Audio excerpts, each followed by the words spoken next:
Hi, I'm Anne-Marie Segal. I'm a career coach, executive coach, writer.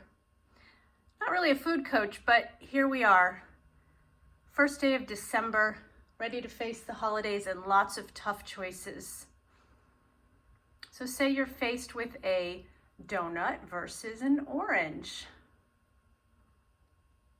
What does this have to do with your career? Well, I'll tell you, nutrition is very important to your career, but I'll also tell you that by analogy, a lot of the same choices that we make in our personal lives, we can use the same strategies for our careers. So enough about that. I know you're here to hear about why or how you should choose the orange over the donut. Get that orange a little further in the frame. Yeah. Mr. Donut a bit out of the way. Well, that's the first strategy right there. Yeah, you got it. Orange has got to be front and center. Donut, man. Go, go, go, go. We don't need you anymore. I have a friend who told me when I was starting my new diet over 8 years ago, I was diagnosed with celiac disease and had to give up all gluten, so that would include said donut over there. She said, "It's no longer a donut, it's a rock." I know that looks a bit like a potato, but trust me, this is like no potato you've ever seen. Visual imagery works pretty well. Not for all of us, but it is a strategy, something to consider. Donuts are dead to you. That's one way to go.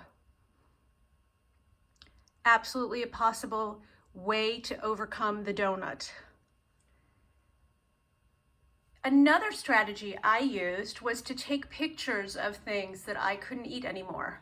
I would start a visual diary of all the things I couldn't eat. I realized that if I sat with myself for a moment and imagined how the donut tasted, one of two things would happen.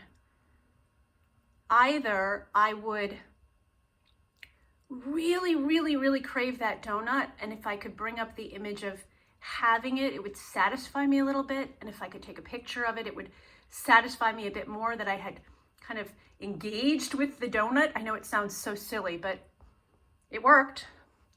The other thing that could happen, the second possibility, is that upon reflection, the donut really isn't that good.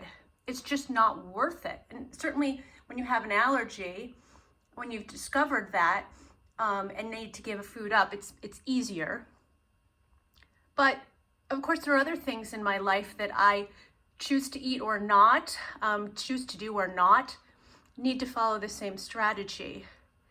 So if you think about that donut long enough, you may be able to overcome it just by remembering how many donuts you've had in your life and how many more you can have, and how you don't need to have another donut for, say, 30 days. Give it a try.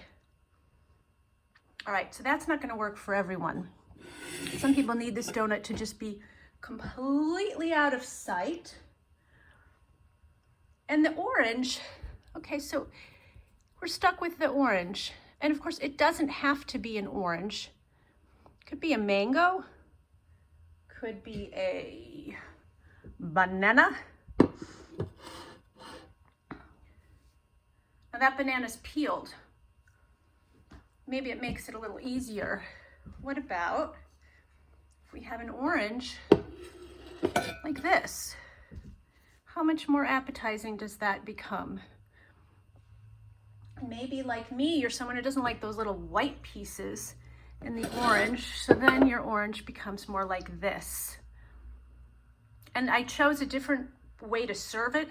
Another idea, these are all strategies or tactics, however you'd like to think about it, but ways to get yourself more interested in what you're about to eat, or if we do go by analogy to our careers, what you're about to undertake.